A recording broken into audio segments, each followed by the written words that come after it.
Let us part with this kingdom of ice and seek some warmth. The patient camels slowly chew the remaining bits of vegetation that managed to grow in the scorching sand. This is the easternmost cape of the Arabian Peninsula, Oman. The bay's giants are preparing for the next arduous journey.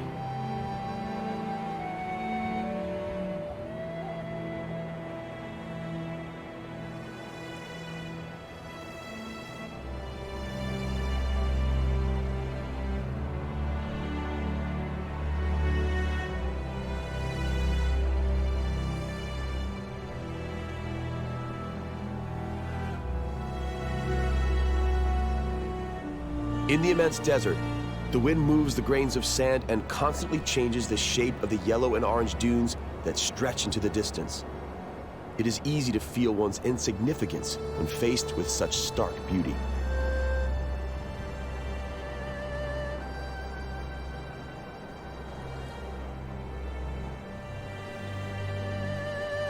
As the darkness falls over the Arabian Gulf, an evening show that has no parallel in the animal world is being prepared.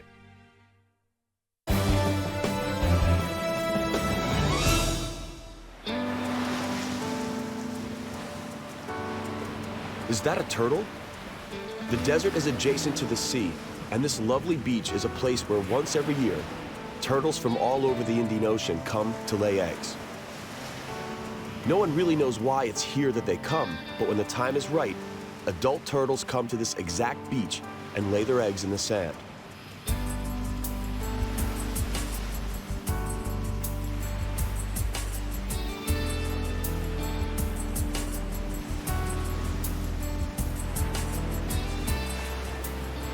Not long after, tiny turtles hatch.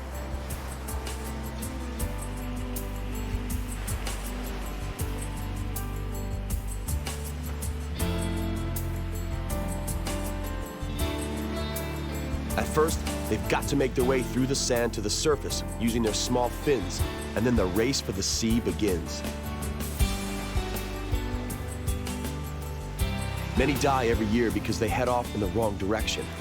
The desert heat then literally bakes them so that the only thing that remains is a tiny whitened shell.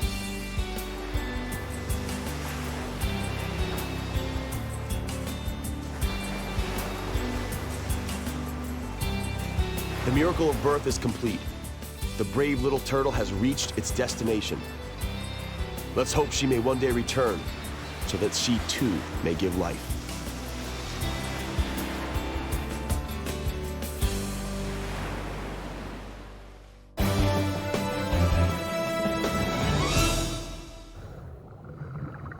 Let's see everything a sea turtle may encounter in the ocean. Here, we're in the Caribbean, on the Cayman Islands that are a paradise for all marine life lovers. In between the corals, there are fish of all shapes, colors, and sizes. It's an amazing exhibition.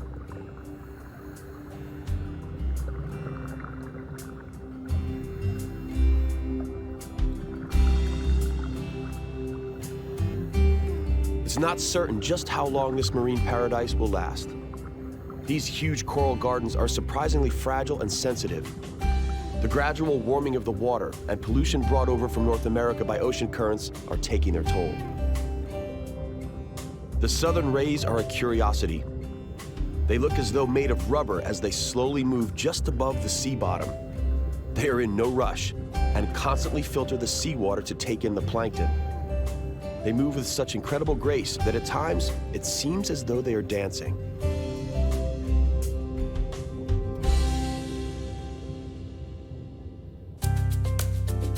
These blue iguanas would have their share of complaints against humans if only they could speak. Long ago, there were countless iguanas here, but a few years ago, their last colony comprised only 15 individuals. These unique reptiles move slowly and fearlessly over the island. They're a sad example of just how insensitive and selfish man can be in his attitude towards the natural world. Let's hope that it is not too late. Should the blue iguanas become extinct, the islands would most likely have to be renamed, because the island's name comes from the word caiman, a type of crocodile that long ago a famous sailor mistook the iguanas for.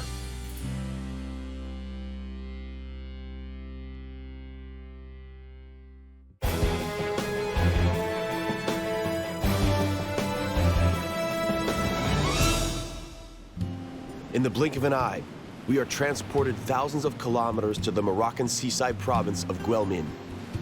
The deep red rocks made of granite and red sandstone are found nowhere else in the world. Over the years, the salty water and the sharp winds have chiseled the rocks into unbelievable shapes. Today, it's possible to wander the beach within these tunnels and admire this natural miracle.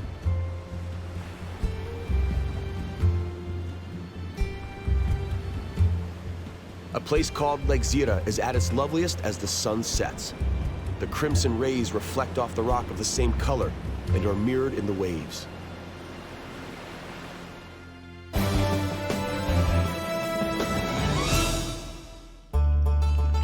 Let's return back to the Caribbean for just a little while.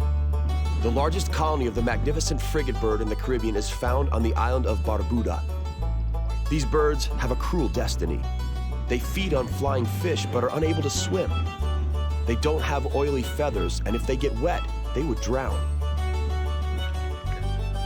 They nest in the mangroves, unique trees that require fresh as well as salt water to survive, and so grow in estuaries where rivers flow into the sea. The males are capable of blowing up their scarlet throat pouches remarkably.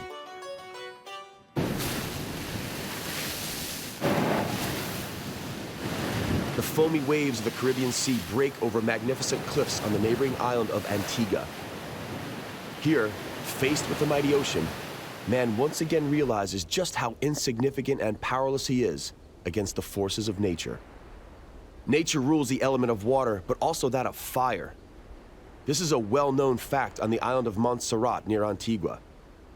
When the Soufriere volcano erupted in 1995, the capital of Plymouth Island had to be totally evacuated.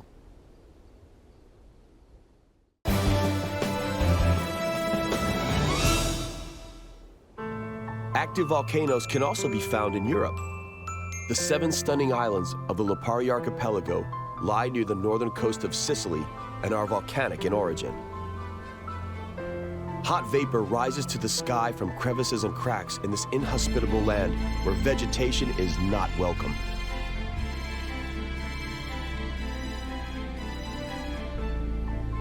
The old Greeks named this volcano because of its shape. Stromboli stands for the rounded one. This smoky mountain has been spouting lava for over 1,000 years.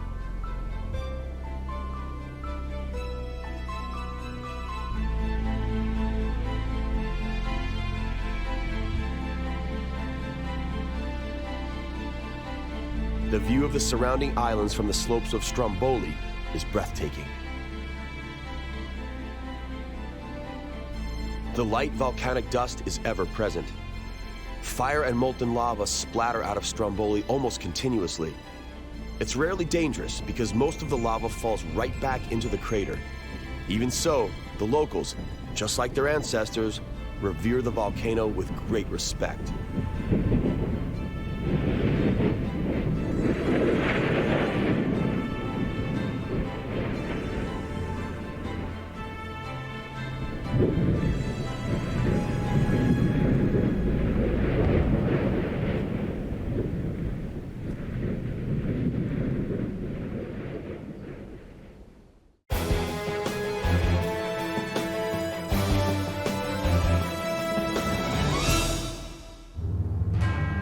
Here, we're on the opposite side of the globe in New Zealand.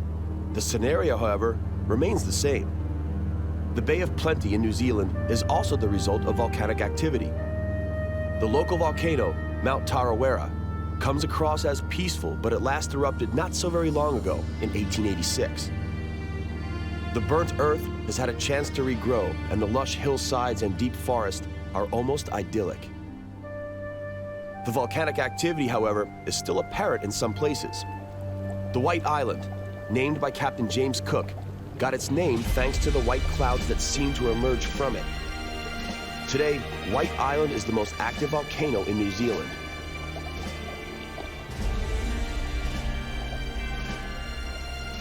The landscape absolutely reminds one of something from a Jules Verne novel.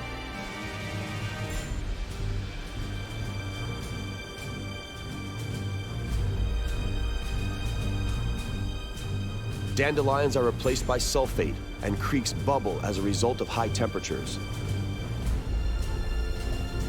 White Island is one of the most fascinating and accessible volcanoes on Earth. As New Zealand's only live marine volcano, scientists and volcanologists worldwide are attracted by its unique features. Walking on White Island is almost like walking on the moon.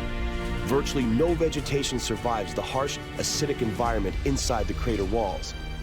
Instead, lush beds of yellow and white sulfur crystals grow amongst hissing, steaming, and bubbling fumaroles.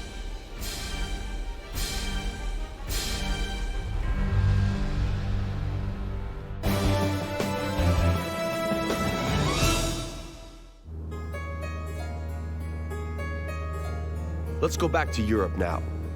Right in the very center of Europe lies the Czech Republic. And in the very center of the Czech Republic lies a region known as the Bohemian Paradise.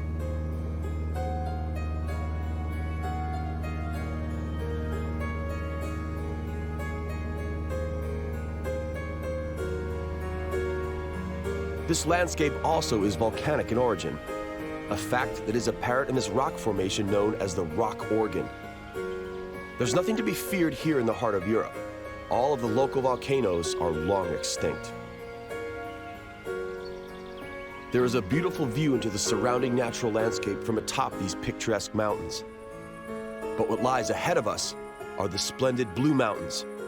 We are headed to Australia.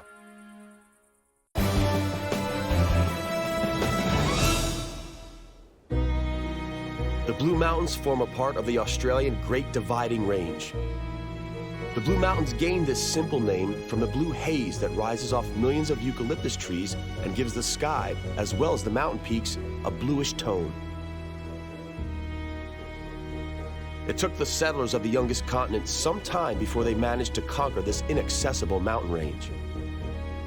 Today, these mountains are a great challenge to many adventurous visitors.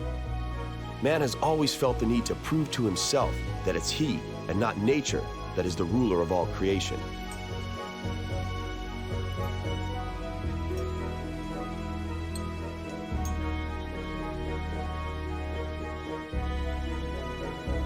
The koala bear, on the other hand, has nothing to prove. These bears spend the vast majority of their days clinging to trunks of eucalyptus trees.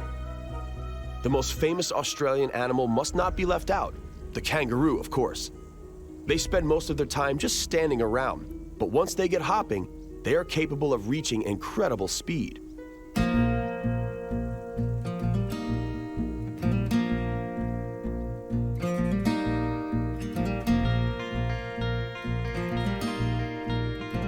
While the Australian fauna are remarkable, the most fascinating group of animals living together in one place is found in Africa. Dignified elephants walk with heavy, majestic strides. The hippos may seem clumsy, but are capable of developing serious speed and have many human lives on their conscience. Crocodiles are also fairly dangerous. The tallest of all animals is without a doubt the giraffe.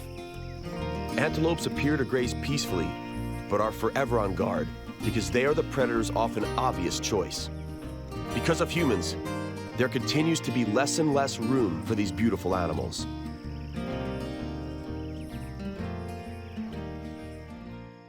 The mountain gorillas living in the Congo, in the province of southern Kivu, are a sad example of human thoughtlessness. Their population was nearly 10,000 just a few years back. Approximately, only 100 are now left. Luckily, the playful young have no perception of the imminent danger, and so frolic happily in the jungle. The leader of the pack, or shall we say the head of the family, is easily spotted judging by his stern features. These animals are among the most scarce inhabitants of Africa. It is time to return to the Arabian Peninsula now, to Socotra.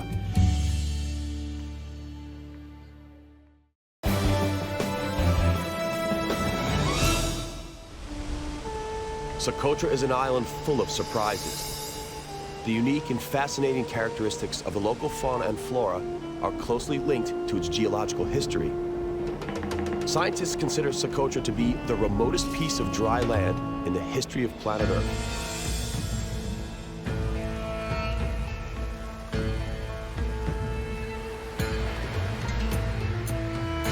It seems as though small children were playing on this beach, but that was not the case. This is the work of local crabs that dig holes in the sand and pile it into neat little pyramids. The crabs are unaware, of course, but their efforts come across as a contest for who can build the highest structure.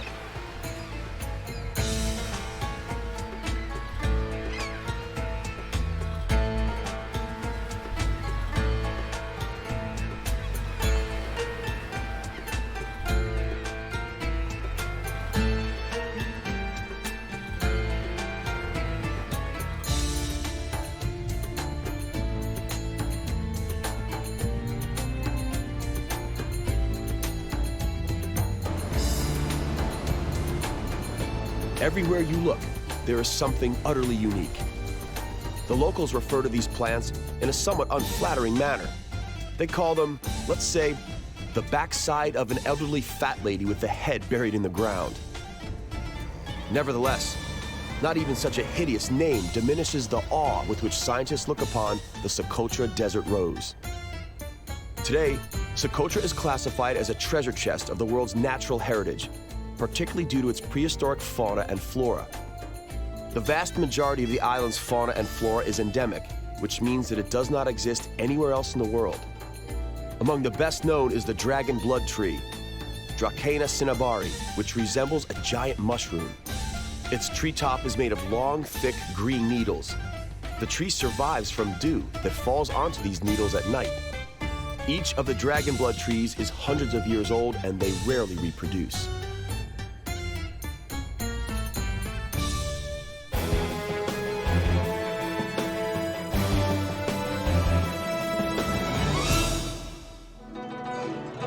And now, off to the Far East we go. We are about to embark on a journey through China's Yellow Mountains. The local pine trees grow as if in rebellion against their destiny atop the bare rocks. Their roots adapted and grew deep into the stone, embedding themselves securely. Fantastically shaped granite peaks reach to the heavens. These peaks enjoy poetic names: the Lion Summit, or the monkey looking out to the sea. They evoke the world of ancient legends. One such legend is about the unfortunate lovers, Tai Ching and Mao Chen, who decided to end their suffering by jumping into the ocean of clouds.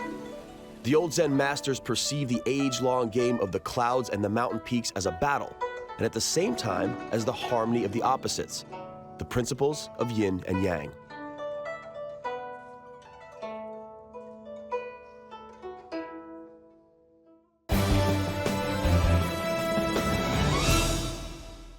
We leave China in search of the next fascinating natural phenomenon, this one found in Russia's Siberia. Baikal, the world's deepest and oldest lake. Its water is so pristine that it could be bottled as is. 336 rivers flow into the lake, and only a single one, Ankara, flows out. The immense blue surface is lined by gentle hills and dramatic rock faces. Siberia is really cold, but let's move further north still. Norway's Vesterålen are way past the polar circle, and the coast of this archipelago is made up of typical Norwegian fjords. Many experts will confirm that the Norwegian fjords are one of nature's loveliest features on Earth and were created by receding glaciers. Come summertime, the sea swarms with fish, and Vesterålen thus becomes a bird's paradise.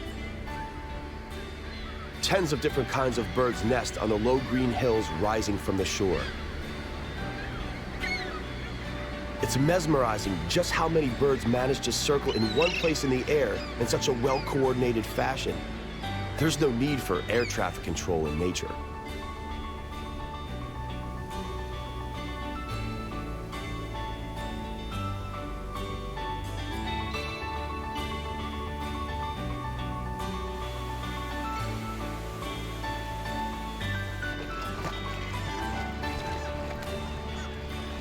What we see here in the frozen ocean aren't parrots, although you might think so because of their large, powerful beaks.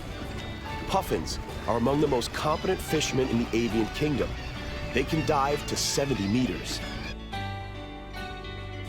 We wrap up today's journey in search of miracles of nature on the African river Zambezi. On November 16, 1855, during his voyage on the river, David Livingstone heard a faraway rumble and saw a high wall of water spray. The deafening noise made him dock at one of the small islands. He was speechless and stunned as he saw the river disappear below a nearby edge. The water churns in this white stone crevice. As the water falls 120 meters, it first breaks on the stone walls and then hits the bottom, so the water is forced back up again. Water sprays in all directions. Fume that thunders. This is one of the local names for the world's highest waterfall. Other local natives use a more poetic name for the waterfall, Rainbow. The vicinity of the falls is saturated with minuscule droplets of water, which often disperse the rays of sunlight into multicolored rainbows.